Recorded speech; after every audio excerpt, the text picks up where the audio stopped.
All right, Mrs. Amber Stitt, welcome to the podcast. Really happy that you're here. Welcome. Thanks for having me. Yeah, I'm super excited to make this happen. Yeah, I know we've been both super busy. There's been so many things going on. The world is changing every day. It's a really exciting time to be talking with you. I'm actually really excited because as an entrepreneur, this is a really interesting time. And I think that there's a lot of challenges going on every day. I mean, I don't look at the news, but if you look at the news every day, there's challenges and obstacles and fear and anxiety. And so in the world of entrepreneurship, it's becoming quite challenging. And I'm really excited to share your journey and talk about your story and what you're up to. And just, I think we're going to bring a lot of value today. So I'm excited for the conversation. Yeah, there's the pros and the cons. There's a lot going on, but then there's also these benefits or opportunities that come about when you have to find other ways to get things done.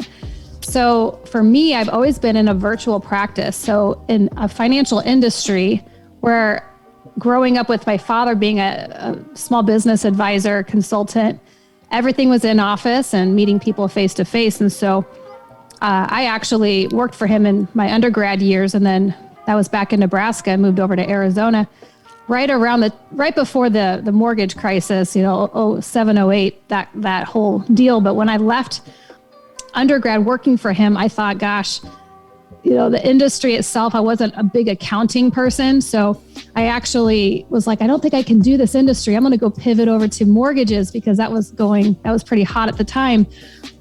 And then because of the market and having to pivot, that was my first it would have been late 20s. That was my first real adult time frame where, okay, we have to make some changes. There's a lot of people losing their jobs, or at least friends of mine in the industry. So where do we go? And so that was my first real, okay, need to diversify my career choices, because if this happens again, what do I do?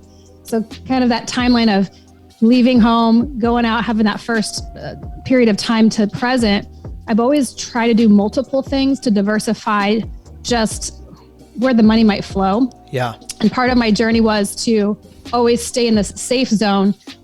I was fortunate enough to be in the paralegal world after the 2008 situation, where I go, this will be great. Real estate law is always going to be around. At least I think so.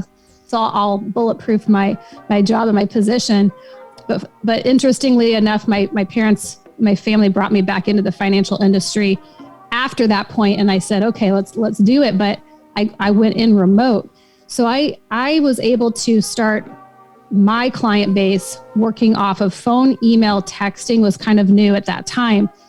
And that was just easier for me versus that in-person conversation. I don't know if that's because of my personality or just maybe handling high volume and understanding transaction work. So it worked for me.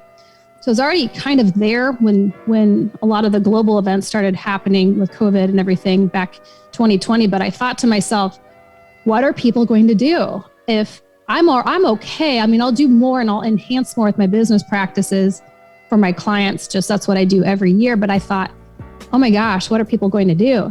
And so at that time, I started working with some of my colleagues about doing some planning. And I built this 5 steps originally to pandemic proof your business. But, pandemic, I mean, we don't want to go there every day in our mind. Yeah, sure. So I really started building out this framework of just kind of some pillars to live by. And being in the financial industry, we always do some catastrophe planning, but the insurance world's never exciting. Well, let's talk. I definitely want to talk about the 5 strategies, pathway to the performance performance peak systems, right? So I definitely want to talk about that. But before I get there, what you just said was really important, I think, and I want to get into it. I think that there is a lot of conversation, and I think this is probably a necessity, is now the world of income production is different. The ability to just go work at a job, inflation is at 7 to 10% on paper. It's probably more than that now. everything is increasing and salaries or wages are only increasing by like 2 to 3%, if that, right? And so people are thinking more and more about how to diversify their income streams, et cetera. But I also think that there's a trap in that. And I want to talk to you about that, right? Is that as people think about either starting a business or diversifying their income, we were talking a little bit about this before we started recording, is that, I think diversity can also be how do I say?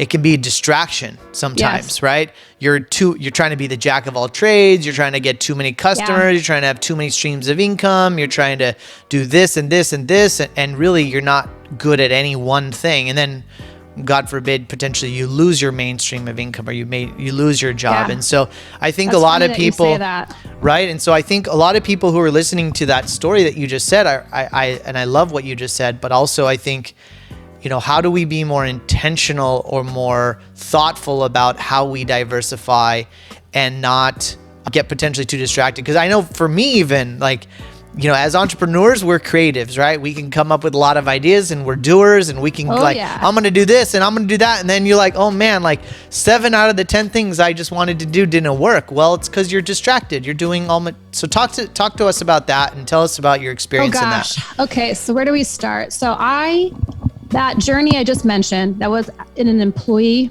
model. And even if you're still an employee today, that's okay when I bring up some of these points, because some of you need to be in that role. You do not want the responsibility of ownership.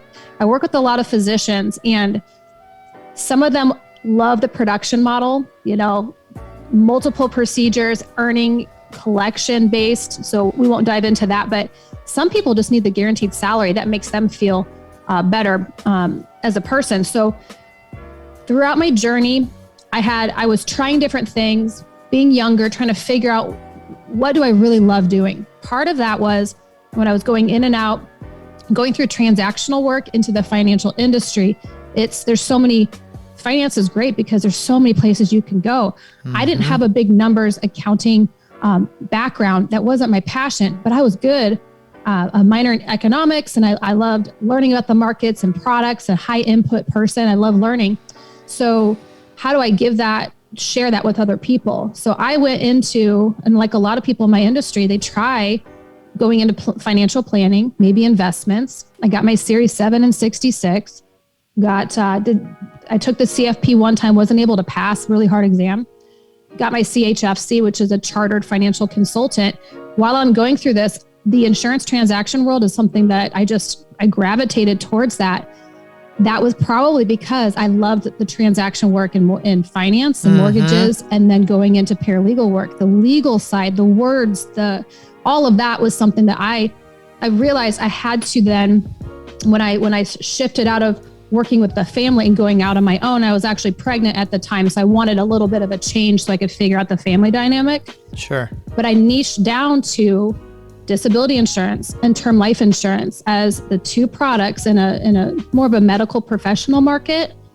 And I mean, some people, they hear that and they go, oh my gosh, I cannot believe you sell those products. And it's just like, they run from it. Insurance, that is boring. And I just love it. So, well, but I think what you just said is right, is that you tried so many different things.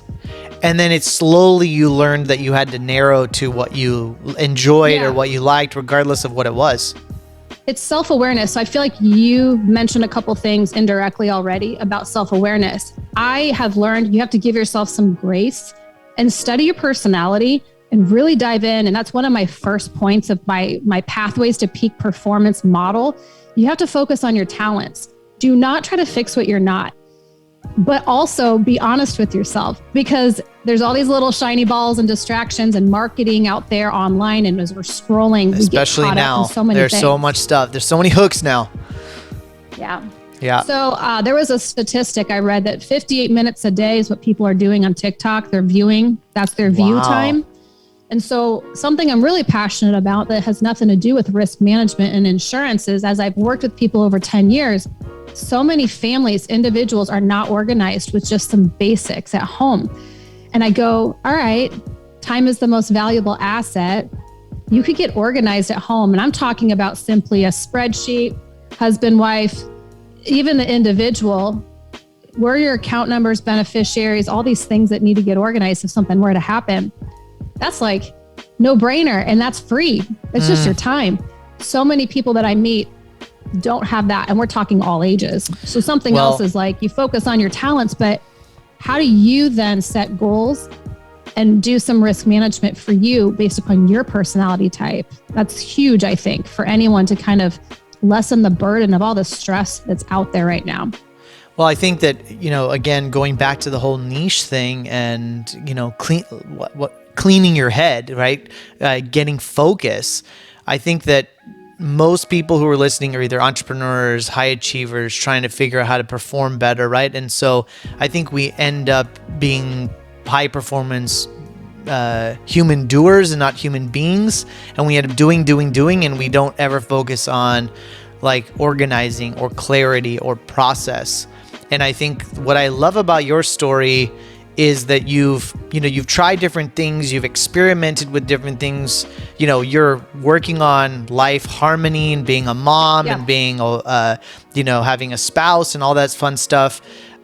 But you also have kind of developed your niche and you know what you're good at. And now you're like really focusing on that. What tips do you have for people who are like, I have so many things going on. I want clarity. I want focus. I want to stay organized, but maybe my quote unquote, I'm putting air quotes on, like maybe my brain doesn't work that way. Maybe I'm not an organized person, Oh yeah. What advice do you have for people that are trying to find that kind of clarity? Because I think we as entrepreneurs want to have we want to be jack of all trades. We want to have all types of customers. We want to be able to do everything. And I think the power is in the focus. What's nice about a niche is if you find yourself, okay, so I have the 2 products and technically a third. A lot of my clients are young, so we don't do a ton of long-term care planning. But some of the legislature has got us hyper-focused on it now. Anyway, if you know what your niche is and you're going off over to the side, messing around with some other projects, you can call yourself out and say, stop it. This is not the place to be unless it's a side project that is important. There's kind of the old school mentality is you kind of like stick with what you know and don't go outside of your lane. I don't know that I completely agree with that because there are so many different types of relationships and consulting that comes from your expertise. So for me, I do a lot of coaching and team engagement now with firms to help people stay on track with their goals. It's not mapping out financial plans. It's actually working with people and keeping them on task. So that's kind of a fruit of something, but I know that my day-to-day belongs to the main client type that I have. However, I do take on some side projects. I think you do that too. And that is okay once that experience is kind of built out, as long as you have the initial kind of that setup there. But as a solopreneur, it can be hard to delegate off tasks that are not your talents. So sometimes you just need to know what you're not good at. So then you know how to hire for it and delegate it out when the time's right. Yeah, it's a good perspective. Talk to us about the 5 strategies. Okay, so the 5 strategies would be focusing on talents. I won't talk specifically about the different personality assessments that are out there. I think the word assessment kind of scares people off, but really there's so many different types, DISC, Myers, Clifton Strengths. I really dove into that about halfway through my kind of my last 10 years. That's completely helped me figure out where I need to be and why I'm better for my clients by knowing more about myself. So then focusing on your talents can just really dive into the other 4 pieces. You kind of always circle back.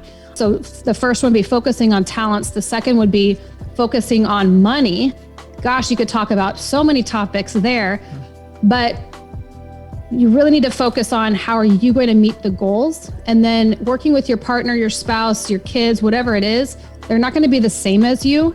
So if you know who you are and you know that someone might be different from you, be accepting of that and build out a plan for both parties or whoever might be on the team, even in the house, so that you're not making anyone feel bad that they don't think the same. Use that. You don't want everyone to be the same. That's the beauty of us all being different.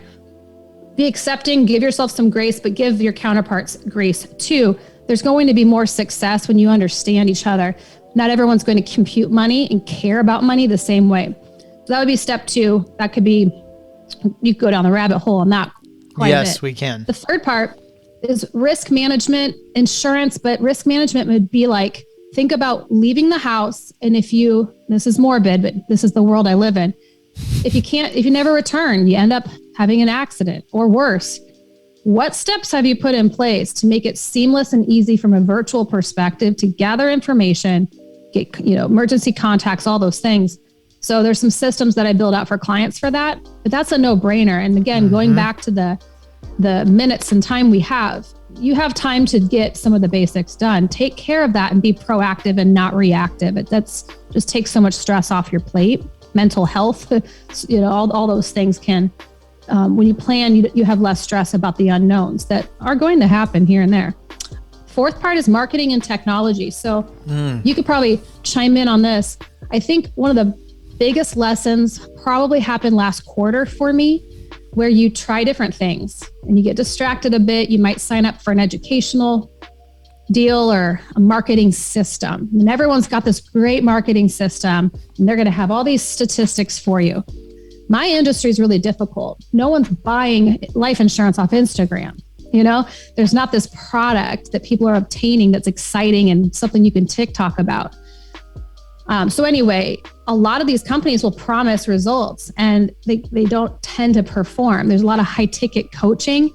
There's some benefits there. And then there's some things that are just not, they're trying to automate too much. Automation's great, but sometimes you still need to customize and listen to the client. So I would say just be careful, or even interview, let's say a website developer. Interview 3 different types of firms, freelance, a firm, and maybe just like you'd get a referral for a physician, a surgery. See if they're listening to you and feel like they're giving you the guidance for your brand or your niche, because just be leery of that and try a couple things. You always should iterate and try things, but don't sign up for too many things, especially high achievers want to do all things. And then we kind of get overloaded, and you really need to watch the people that you're hiring until things are kind of up and set up. So just be careful with what you're signing up for, but certainly try things. Just don't get too distracted with it. Kind of going back to that. I love that. And before you keep going, I think that's a really, really important lesson. I think that and it goes back to what you just said, is we have to try things in order to know what works and what doesn't work. So I don't want to encourage people to don't go try things, because I think that is the answer. Is you have to experiment, you have to learn, you have to invest, you have to try, you have to fail. That loop is super important. But also I think we end up, at least I experienced this, is we are constantly looking for something else to solve our problem. Yeah. And we I need another course in order to do that. Well, you know what? To be honest, we actually do know what we need. We just need to get clear. We need to slow down. We need to focus. We need to do the work. And I think we can easily jump to the courses or the process of this or the hiring the coach or whatever. And really, we have the answers inside. We just have to kind of do the work. But so I love what you just said there. The self-awareness of your personality type. So through some of my assessments, I know give me a lot of information. I can get overwhelmed and then need to take some time to kind of articulate the plan. So if I'm feeling like I'm doing too much there, I need to pause. Books. Oh my gosh, I could buy so many books. And I have to self-talk. You've already bought 10 this year, slow down. Read them all first, So it's just having again, you can just kind of laugh at yourself and have some grace. I think the fifth step being community and networking, kind of expanding your network, keeping in mind that we need the communication with other people, whether it's you're introvert or extrovert, there's still a place for that relationship, social relationships with other people. So what's interesting about the world today is that you don't have to actually go out and meet people for coffee now. There are times where you can meet them virtually or build relationships with people that you've never met. I'm not sure if you caught the part about Clubhouse, but when I go into Clubhouse, I can meet people from all over the globe and listen to other global points of view. It's so refreshing. And I just think it makes us a little bit smarter to step outside of our comfort zone of our cultural norms and learn from other people. So what's interesting about all of the things that have happened in the last few years is that you kind of been pushed to find other outlets. And luckily we're able to get back out. But as an individual basis, keeping your community and network, people that are like-minded, but that can also teach you, I think is so important. But on a business level, if you've built out strategic partners that, if you have something happening to you in your life, a catastrophe, an illness, just time off, you need maternity leave or whatever it is, you have a safe place to send your clients. And so kind of circling back to the 5 pathways, we all have a different way to get there. But knowing who you are, making sure the money's dialed in, you have some risk management for yourself and your family. You're working through marketing and technology opportunities, but just being mindful about not doing too much, but keep learning and trying. I guess I want to ask you I love the 5 pillars, by the way, and I think that was a really great framework to create focus and discipline. And for you, as you've developed these strategies, what are some of the most difficult or impactful lessons that you learned in your journey that really helped you define this process for you? Well, I would say back to the financial industry, I studied a lot and did a lot of exams to just not have active licenses. I literally put myself through 3 years, 4 years of just stress, of just going after it, working full time to take these exams, to just wind up going, okay, I'm not hanging my licenses. I'm not doing investments. I'm not doing planning. But gosh, if I had to have those 3 years of that to then say, hey, I know where I need to be, it's just going to pay dividends all the way in my future because I'm in the right spot. But also now, because of my story, there is some, like, for example, in a month, I'm going to a conference and I'm speaking about the pathways, but it's for new agents and advisors. So now I can say to them, you don't have to have it all figured out right now. Try some things, see what sticks, see what you really enjoy. The time when you're working on something and you're in the flow where you just lose time, we're not talking distractions, but we're talking about when you're working on your tasks and there's something that you just get pulled to and you're having fun. That's really what you need to be developing usually. You're not always going to love every task, but then you can kind of focus down and niche down like we've talked about.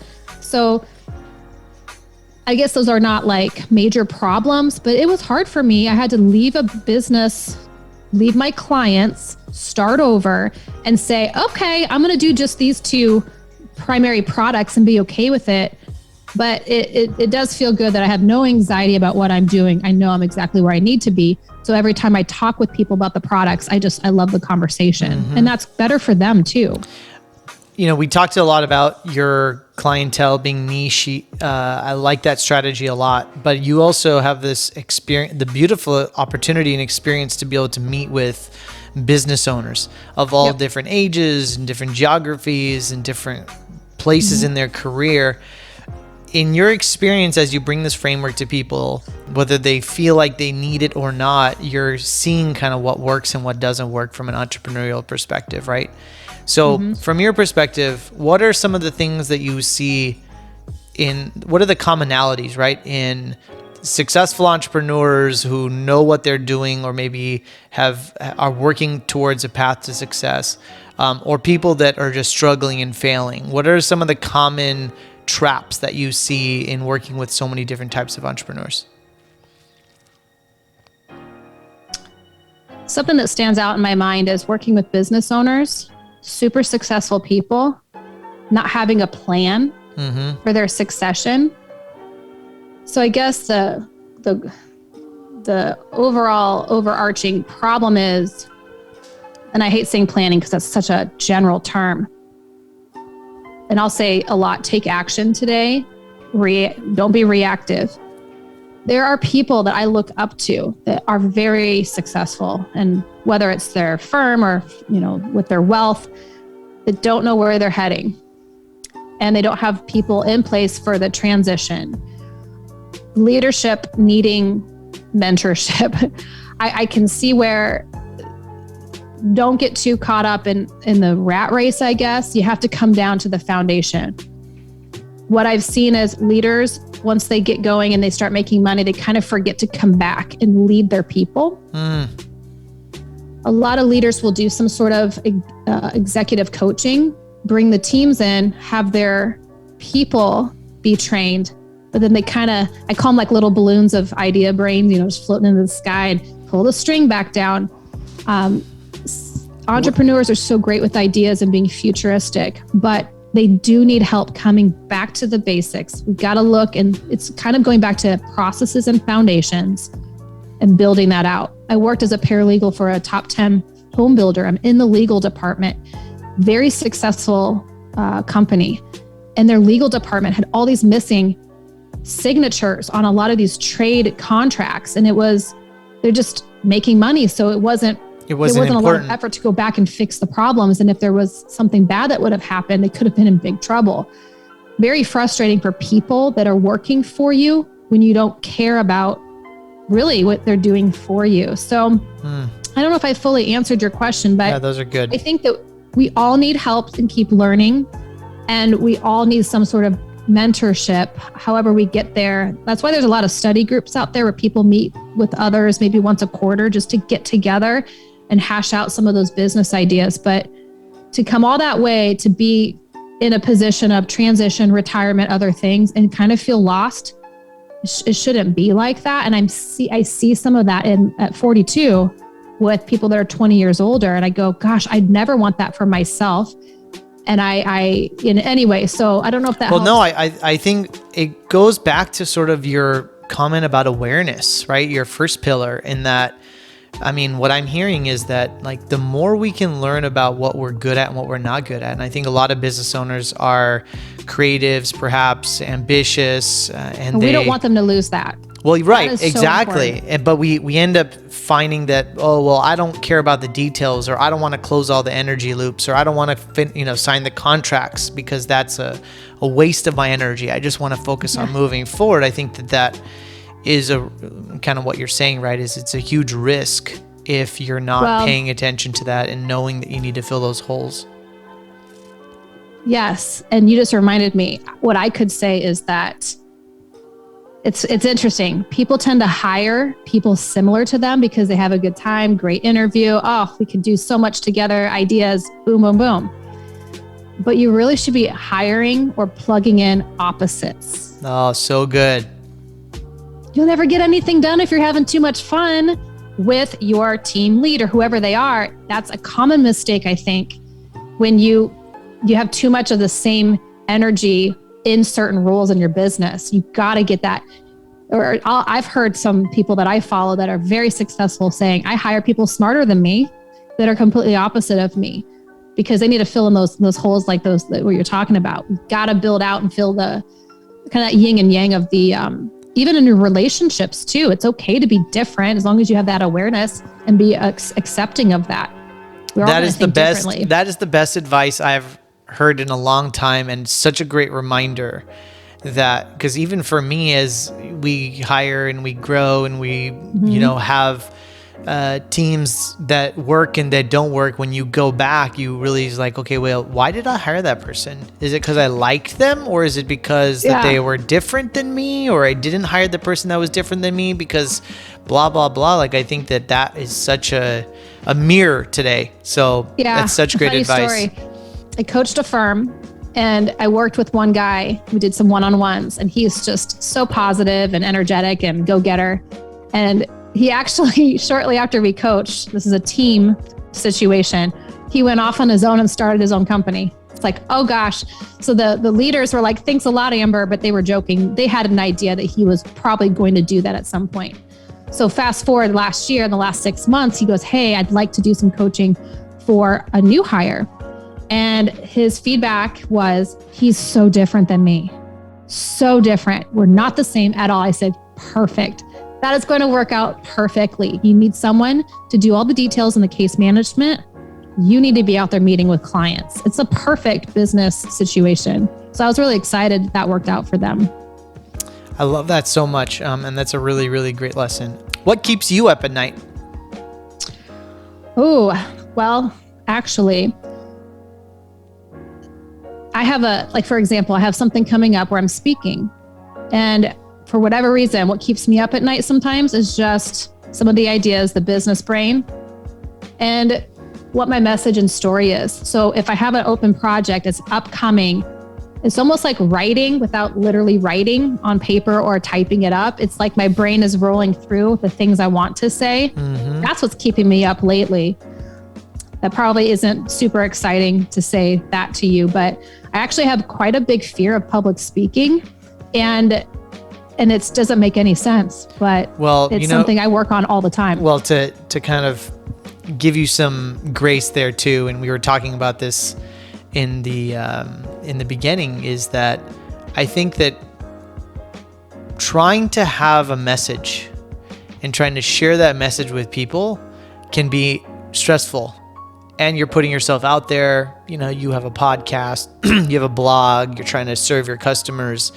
I think that I don't want to use the word anxiety, but like I guess the stress or the concern or the overthinking comes from a place of like, how do I serve and how do I get as much limited time? Yeah, like how do I get as much through to the listener in the shortest amount of time? And I really want to be understood and all that. And I think that is something. Communication skills. We always in relationships have to work on those, how to communicate with your team. I'll tell you, before I went out on my own, or right around the time I went out on my own, I attended a keynote. I don't know if you know who Vinh Giang is. He's a magician who does a lot of public speaking workshops. He's hilarious. He's out of Australia. I actually attended a virtual. He does in person when it makes sense, when things are open. His workshop in public speaking, it makes you feel so goofy and silly, but that was really a transition point. I wanted to get better. His workshop was helpful. So he brought up that you have certain things you have to practice your material and build your framework. Your intros and outros or whatever they might be can kind of cater to the audience. But if you know kind of the framework, you can kind of change it up a bit. But the anxiety will never go away. But the anxiety part is actually good for us because that's what excites us. And when you finish, it's like running a race. You're like in the middle of it, I don't ever want to do this again. I'm never signing up for this again. This is awful. My body hurts. And then you finish and you go, oh, that wasn't too bad. Didn't hurt too bad, and right. I'll do it again. But you kind of go through these emotional roller coaster rides. But I think if we talk to people about it and are honest with people, most people feel the same. They're not, most people, I would say. There's some people that love public speaking, but that's one of those things that I do because I know I can help people, but it's tough for me and I just own it and I share it. And that's just how I kind of work through it. I love that. One of the things I talk a lot about on the podcast is routine. And, you're a high performer, you have a business, you have a family, you have young children. I want to know what helps you perform at that highest level. What are some of the tips and tricks of your routine that allow you that high peak performance? Easy answer. I'll have to think of the Healthy Brain book, Brain Health. It's super nerdy. I'm all about brain health and I do the best I can, but getting enough sleep and little things like, you'll see I have this big thing of water. I mean, I drink 3 of these a day and I have my coffee and such, but no caffeine after noon. Our REM does not kick in if we have the afterlife of the caffeine or whatever the scientists say. So a lot of sleep. I do that, limit my caffeine. There's so much creativity that I've had. And it's like the ideas are endless and the work product or the fun kind of things that your clients might need or little outlets of things you might do that are thoughtful, creative for other people. I've had so much of that since I've really focused on brain health and diet, nutrition, really cutting out, I've done a lot of blood work and some testing. Luckily I have a good team here where I've just learned what I should be absorbing and micronutrients. And so it's super nerdy, but I feel good. It's not nerdy. This is why we ask the questions. Yep. And, but I'll have to give you the Healthy Brain book. That is like such an easy read on how the body works. And it's really back to inflammation, neuroinflammation, just not eating and taking in things that are just going to make our blood go nuts. And then we feel like crap and then having to overcome that. So that is absolutely my answer. I love that. I really prioritize my sleep too. My wife gives me a lot of crap for it sometimes because I'm like, I am 8:30, 9 o'clock. I'm like ready to start putting myself to bed and winding down. But I mean, people that know me from back in the day, I'd be up late all the time, social, out. And it's so funny because I just don't do that. And I am so happy for it because I love that I can be more passionate about what I'm working on. And I tend to overcome not feeling bad, or, you get sick, you can move past that pretty quickly. So I love that. Yeah.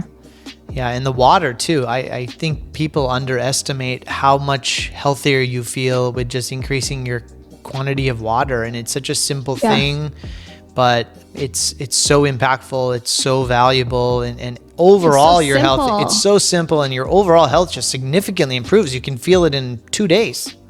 With just a high consumption of water. And that's where negative thoughts or some of that chatter, if you have self-awareness, back to the focusing on talents, you go, I know that I'm feeling anxious about this. It's probably because you're doing something that your DNA is not comfortable with. So you kind of just make a mental note, almost like with the words like or and those things you try not to do when you speak in public speaking and conversations. You hear yourself doing it and you go, oh gosh, but just note it and say, I don't like that. And you can kind of train your brain back to the routines and processes but just have some positive self-talk about it. And that could be helpful. But even going to bed, you've heard like limit the screen time. Don't be watching things, before bed, whatever it is. Even with my daughter, I'm actually posting a blog about this today about our sleep routine. And I learned it from that book, is really setting this routine. And we do our dreams. And what we do is we talk about what we're going to dream about. And she doesn't really know what I'm doing, but we talk about something she might enjoy. And then we tell a little story that we make up. And we're like, okay, what do we dream about tonight? The thing is, if she's acting out and doesn't want to go to bed, I'll say, we're not going to do dreams if you don't, quiet down. And she'll go, okay. So I've also used that as a parenting hack to try to trick her to lay down and kind of calm down. But we'll talk about her favorite stuffed animal or a book we read or whatever. And then she'll get excited. And then we'll turn down the lights, and it's been great. So I love that. It's all about kind of transitioning into that happy sleep mode if we can. Well, I love, what I love about this platform, and I love about asking this question is people probably wonder oh, is he looking for the secret answer? But when you put this answer together from all the people that we've had on the podcast, it's really simple things that people can do, which is why I asked the question, is that there's not a scientific perfect answer of somebody's perfect routine, but there are commonalities of very simple things that high performers do, and they prioritize to help them perform at that highest level. And I love how simple you put that, and I love the parent tack. I may steal that one from you. I love it. Yeah. Have you ever read Tools of Titans by Timothy Ferriss? Am I saying that right? Yeah, Tim Ferriss. Yeah. Big book. It's a new one, I think, right? He did the 4-day work week, and of course, I bought that and haven't read it yet. But he has it broken up to wellness. One of the takeaways I had was most of the successful people that he interviewed in this book meditated and had healthy habits. I actually don't drink alcohol at all, but some of them did. And they talk about some of the wine or different things, but tea, whatever they might do in their habits. But the common ground was sleeping, I believe, and meditation was one of the takeaways from majority of the people that were interviewed that were high performers and very successful.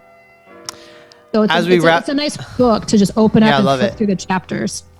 As we wrap up, let me ask you the final question is for you. What does it mean to live a rich life? Ooh, because you and I've talked a little bit about this, and I think, are you the one that says rethink what rich means? Yeah. I mean, not everybody is going to have the same story here, but it's really having the best, time is the most valuable asset. So how we're fulfilling our minutes of our day with the people we care about, being allowed to be able to do that. You don't have to have all the money in the world. You can see people that are very successful that are very unhappy. So, and it can go back to what I was saying about transitions and people making changes in their life. You know who you are, then you can build out all these things that are going to be enjoyable and fun that can impact not only yourself, your family, but others. I think it all starts with you and that general mindset of being happy. To me, my most important thing is obviously to my family here and making sure my daughter can, if anything ever happened to me, she can go and look at the fruit of what I've done from a legacy perspective. But I just think feeling rich is just having that peace of mind, just that happiness, that mindset.